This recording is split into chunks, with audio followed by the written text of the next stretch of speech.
No, Seth. I'm saying I'll hurt you this day.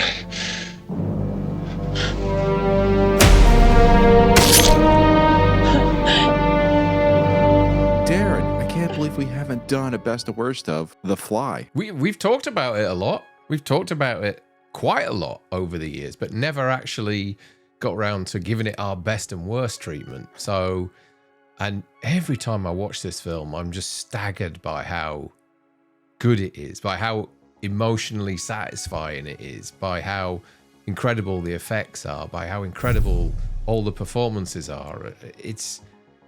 I don't know, it's one of the best remakes of all time. It really is.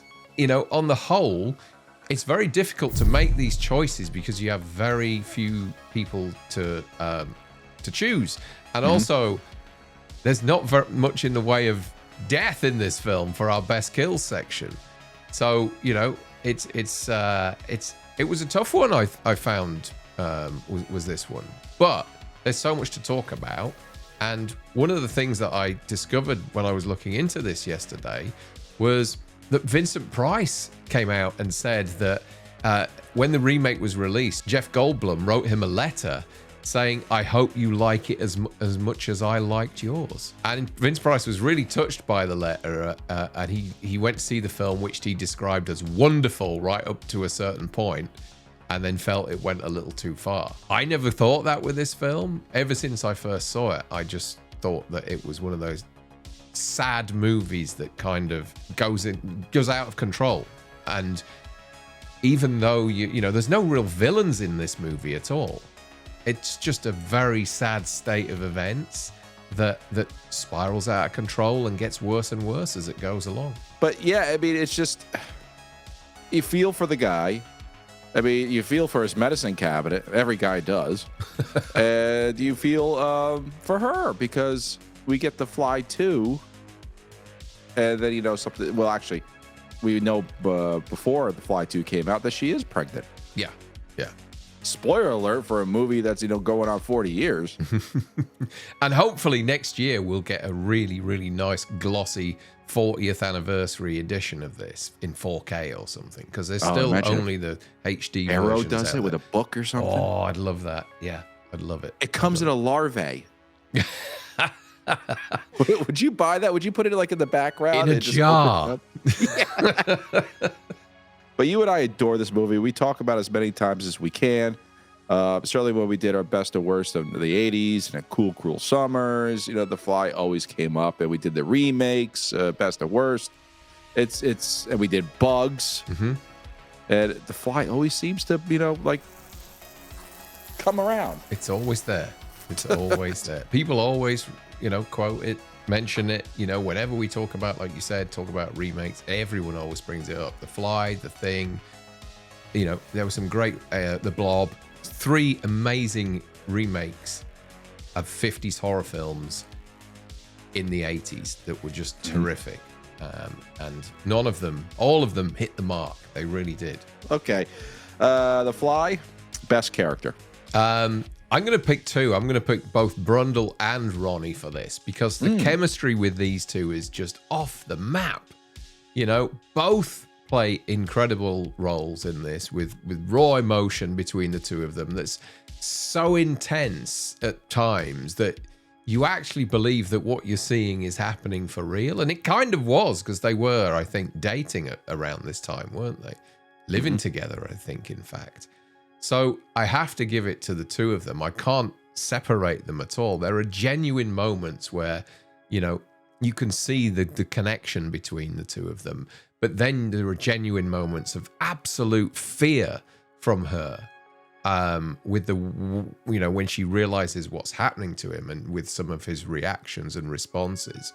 So the two of them, I can't decide. You know, Goldblum plays it incredibly well because of you know, everything he has to go through and the prosthetics and everything. But she's equally as good in her responses and reactions to it. Yeah, I agree with you. It was hard for me to choose. I couldn't pick Seth. I couldn't pick her. So, because those were kind of obvious. You know what I did? I picked the stage of him turning into the Fly as the best character, which is the one where he's climbing on the wall and he's actually being confident. Hey, I got the hang of it. Yeah. I'm up here, and he's actually pretty good about, putting pieces of him in the medicine cabinet. He's like, oh, well, he's like, oh, that, it's, I think that part is more memorable than the last version of him as the fly when, the jaw comes off and he's coming out of the pod. Yeah. I think that is the fly that we know. Yeah. Yeah. Not the other ones. Yeah. So the third, what would it? Would it be the third stage? Third stage Brundle? Yeah, I guess so. He has like 3 stages because he has one where he's feeling confident. The second one is where he can't walk properly and he's starting to fall apart. And then you've got the third stage, which is, the I guess from the moment, whereas I don't know, maybe there's 4 stages because there's a moment which is my best line where he kind of turns on her a little bit. Yeah. And then because his hair's mostly off and then he has these ticks. Yeah. So so maybe there's 5 stages. Yeah. Maybe. So I'll say the third stage. He still has his hair. He's still going up. Well, no, that would be the 4th stage. 4th stage. Whatever. Climbing on the wall, Brundlefly. That's my favorite. Did you know Michael Keaton was first approached for this? I did. It was originally a Tim Burton project. And Michael Keaton was first offered the role of Seth Brundle, but he turned it down. I wonder why Tim Burton kind of walked away from it. Interesting. I don't know. Could you imagine, Keaton as the Fly? I mean, what does he say? I'm the Fly. And Jeff Goldblum as Batman. Evildoer. It wouldn't work, would it? No, it wouldn't they work. couldn't have switched those up. No. All right, worst character, which I think we're all going to agree on. Is it Mark, the arm wrestler? No, I have what's his name? Stathis. Oh, you have Stathis? Really? Stathis. I like Stathis. He's funny. He brings a bit of kind of levity to the whole situation. You think I would too? Stathis is kind of like a lot of times the voice of reason in this, even though he's a bit of a git. He's actually, I think, one of the more sensible characters in this film. But I think my worst character in this is Mark, the arm wrestler. Hey, watch out, he eats chocolate bars. Yeah, so I know. Okay. Isn't he like a heavyweight boxer or something? Yeah, he's a boxer. He's a boxer in real life. Yeah, I don't know if he's still alive, but oh well. He's just one of these side characters that they bring in for, a little kind of, I guess, super feat that we're going to see of Brundle's. And yeah, we all know the scene where he snaps his arm. Horrible moment, because it looks so real. Chris Walas's effects in this are just insane. And, you notice at the end that rather than saying directed by David Cronenberg at the end, the first thing that hits the screen at the end of this is Chris Walas's name, because of the incredible work he did on the effects. And apparently in the test screening, when that happened, everybody cheered, which rightly so as well, because, so well deserved. These effects are right there in front of you. They're real and they look incredible. And the winner for the best achievement makeup is Chris Wallace and Stephen Dupois for The Fly. The Fly.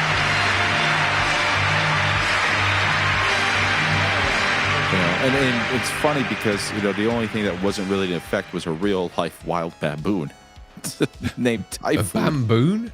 A baboon? A baboon. A baboon. We call it baboon, not baboon. Bamboon. No, it's a baboon. A baboon, yeah. Not a baboon. It's a baboon. It's English, all right? Yeah. Not the baboon. A baboon. And who only liked Jeff. Yeah, they ran amok on the set as well. Apparently, it took two people to wrangle him. The baboon wrangler and Goldblum were the only ones that could stand up to him. Yeah, because he's huge anyway, isn't he? He's like 6'4" or something. And in this film, he's absolutely shredded.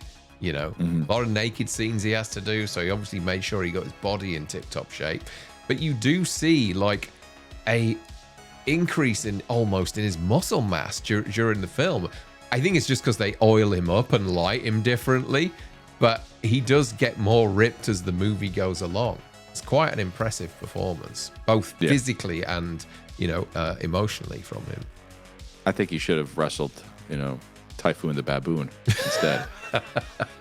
Shouldn't he have arm wrestled him? I bet you that baboon would break his arm. I'm sure, yeah. After tearing his face off. Okay, your best line. Oh, yeah, best line. There's a few of them. There's a throwaway line at one point where he turns around to her and says, he's kind of doing something. He says, I'm just going to disintegrate in a novel way, of course, and then I'll die. Just gonna disintegrate in a novel way, no doubt. Yeah, and then I'll die. And then it'll be over. And then obviously the line that you hear on the trailer in the background all the time, which is "Help me, please help me." But my favorite line in this, and it's because of what it instigates afterwards, which is Howard Shore's incredible score that kicks in, which is Ronnie visiting Seth at his apartment after the scene where he's kind of placed his teeth in the cabinet, and you see that sort of the Brundle Museum or whatever it is, Brundle relics. And he says, I'm an insect who dreamt he was a man, but now the dream is over. What I'm saying is, I'll hurt you if you stay. And then that fucking big overture comes in from Howard Shore, and it just really gets you. And then she realizes now that shit, he's in trouble and I'm in trouble. It really hits you in the stomach at that moment. It's terrific. And he can barely look at her when he says that. Oh yeah. Because he turns his head a little bit and he's trying to make a point, but he doesn't want to stare at her too long, because then that fly instinct of, eat, kill, mate, all takes over. And that's what just insects do. It's just that they eat, make war, kill, and eat. Mate. Yeah. That's Pure it. instinct.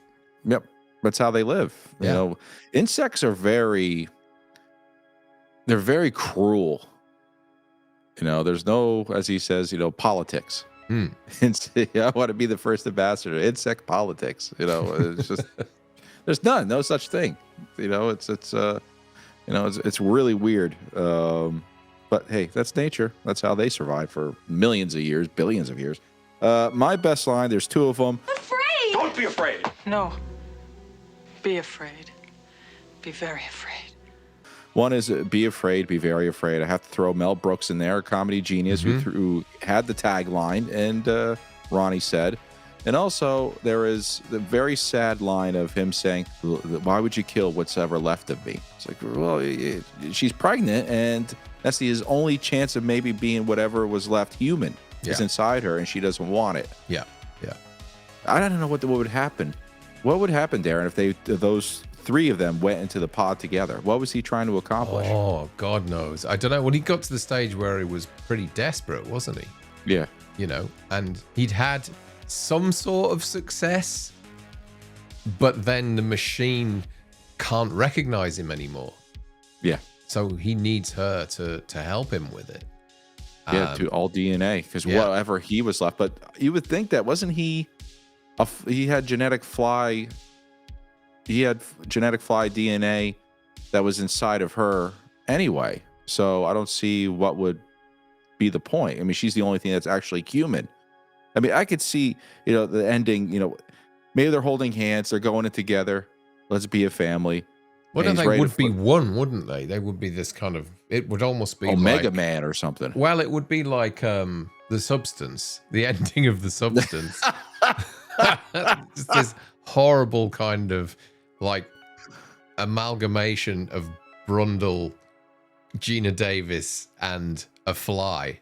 It would be horrible. A fly, but he has his hair would back. be like with the frizzy perm. And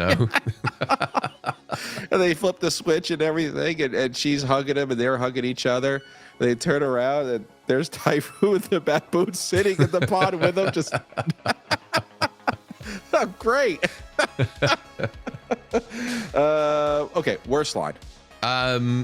Worst line. Okay, is not so much the line, but it's what happens after the line is delivered. Okay, so Ronnie goes back to her apartment, and Stathis, who she's separated from, is in her shower. Okay. Yeah. And she goes into the shower. She creeps in because she's no idea who it is. Opens up the shower, and he's having a shower. And she says, "What are you doing in my apartment?" And he just casually says, "Just happened to be in the neighborhood. Felt a bit scummy. Rough day." And then she kind of slams the shower door. And as she exits the bathroom, she glances in the toilet, notices that he's done something in there, and flushes it really quick. Did Stathis take a shit in her apartment and not flush? But it also causes that water to get hot. Yes. Yeah, and scalds him in the... Yeah. Maybe that was a true assessment. I don't think he did an upper decker, or anything like that. Maybe it's her. Maybe she was like, she'd just come back. well, who knows how long she left it in there. Stathis left a deposit, for sure. I think he worships that toilet. So if there's anything left of her in there, he wouldn't have flushed it. I mean, he's using her soaps, right, and everything, and coming out in her robe, and yeah. Listen, when I've been in the neighborhood of my exes, I just pop it and said, "Oh, they'll understand. I'll just take a shower, have myself a shave." When Sarah's not around and I don't have my razor for a little bit as I use it, I'm like, I'll use the pink one. I'm like, ooh, there's aloe in it. Pretty good. A little. She's wondering why there's one long hair in the razor. I don't know. Could be yours. I don't know. Worst line for me is coming from him as well. It is, how about sex? Just, plain old stress relief and sex. What a charmer. It's like Sheriff Brackett. "Excuse me, Laurie." That's how he sounds. And then remember, he freaks out at the clothing store. "What do you want from me?" Jesus. He went from 2 to 11 on the horny scale. Yeah. He was ready to grab those mannequins. Just, "What do you want?" Some of his lines are pretty good, though. He winds up being the hero. He does. Well, he doesn't end up in a good way, though. That's the thing, which moves us on to best kill. Let's talk about it. Well, I mean, there's really only 2 kills in this film. Yeah. Presuming that the man who got his arm broke didn't die of shock. And Stathis survives at the end of this, which, I presume he does. But the best kill for me is the Fly himself. Absolutely tragic. I'm not going to go into too much about it in this moment because I want to talk about it later on as well. But yeah, the best kill is Ronnie shooting the Fly in the head. I agree. And his head exploding in slow motion. I agree. Yeah. Yep. That's the only thing I could talk about. But again, we're going to save it for our best moment. Yeah. Worst kill. The first baboon.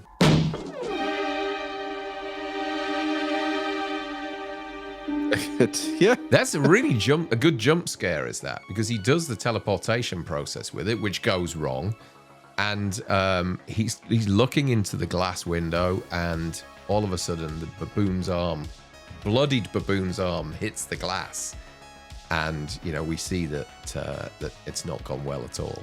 And then he opens it up, and the poor thing's just wriggling around in there in a complete mess. So that is the worst kill for me. The poor thing, it just looks disgusting. It's the worst for me as well. Honestly, it's horrible, and it kind of reminded me of The Thing. Yeah. With the Huskies. Yes. Yeah, it's that sort of thing, isn't it? Yeah, it's just this. You can tell it's in agony, it's in pain because it's been turned inside out. Yeah. And everything, you can see like a little bit of heart and capillaries, moving. His arms are there, his teeth are there. I wonder how he disposed of them. I don't know. I mean, you just don't put that in the trash. And you have some equipment like that. He's got to have something, an incinerator somewhere as well, hasn't he, for all the tests he ends up doing. I don't know. Darren, where'd that steak come from? Baboon meat? Oh, just think about that next time when you're watching this movie. Where do you get 2 steaks from all of a sudden? Ooh. They look good. Yeah. Like, this one tastes very baboony. Now taste this one. Less baboon. I covered the flavor with salt and pepper. Okay. This is what we're going to talk about. Best moment.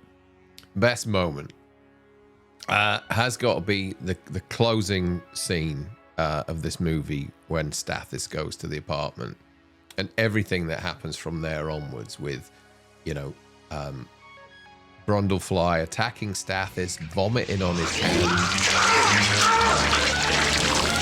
melting his hand, and then melting his leg as well.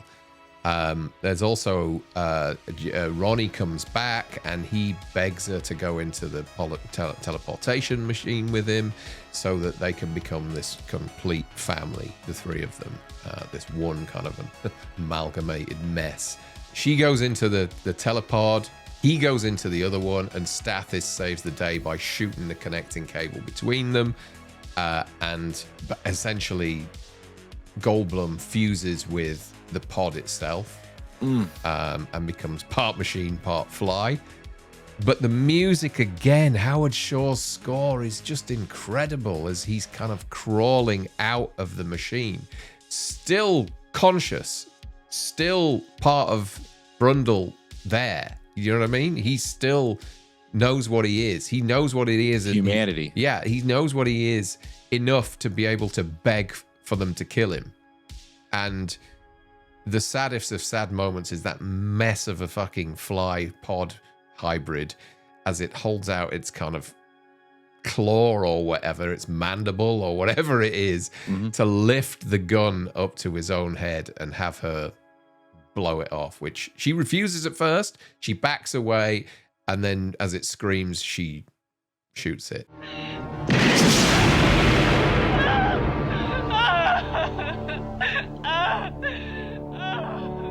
And it's just devastating. And this is why this movie's so perfect, because it just finishes there. It fades to black and ends.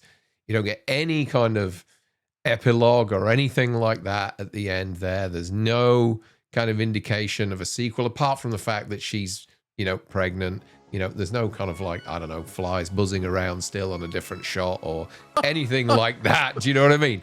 It is finite and it's over and it's done with, and we don't dwell on it, and we're just kind of left with this horrible taste in our mouth after what we've just seen, because as I said to you, it's just a tragic love story. It's something that just goes from bad to worse that nobody can do anything about.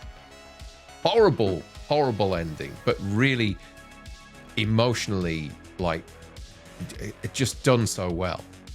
Like American Werewolf. Yeah. Done. In the same way that's just done at the end. He gets shot, bang, end credits, that's it. A little bit of humanity still left right there just to recognize. Yeah, absolutely. But you, during that moment, Darren, you don't even think about anything else. You don't think that she's pregnant. You think about just collapsing into madness. What she went through. I mean, do we want to see years of therapy in the sequel? No. Come on. Please. I can't remember. I've seen the sequel once. Is there a mention of her in it? She's giving birth in the beginning. But it's not her. Do we see her? It's a look-alike or something, isn't it? It's a look-like. He's there, watching. Who? Stathis? Yeah. Yeah. He's taking care of her. And, but yeah, she gives birth to a pod. It actually is a pod. And then little Eric Stoltz comes out of the pod.